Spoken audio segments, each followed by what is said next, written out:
una settimana fa, 2 settimane fa, ero a Barcellona centro, vicino a dove abito io. Stavo rientrando a casa e ho visto una coppia, un uomo e una donna, che stavano litigando in mezzo alla strada. Mi sono fermata perché ho visto che i toni erano particolarmente accesi, quindi ho deciso di fermarmi un attimo e piano piano non era solo lui non era solo aggressivo verbalmente, ma ha cominciato a esserlo anche fisicamente.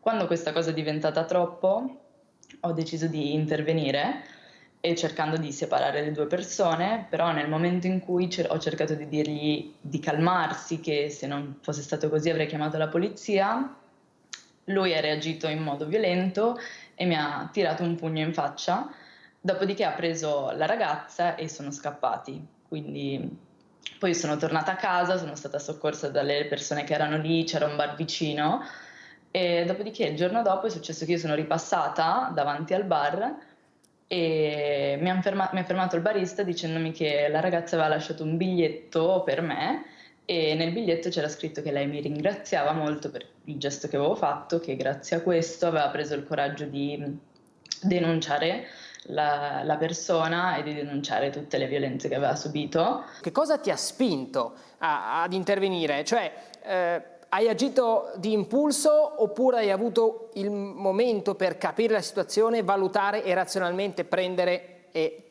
andare? No, è stato completamente un gesto impulsivo, perché se avessi pensato razionalmente, probabilmente avrei captato che c'era una situazione di pericolo e non sarei intervenuta da sola. Però in un momento in cui ti trovi davanti una persona che è in difficoltà e nessuno sta intervenendo, agisci d'impulso perché cioè, non me ne sarei andata senza aver fatto qualcosa. Quindi lì è stato completamente impulsivo. Col senno di poi forse avrei cercato di coinvolgere qualcuno, che sia la polizia, che sia qualcun altro, in modo da mettere in sicurezza anche me stessa. Però in quel momento non ci ho pensato, ho solamente agito.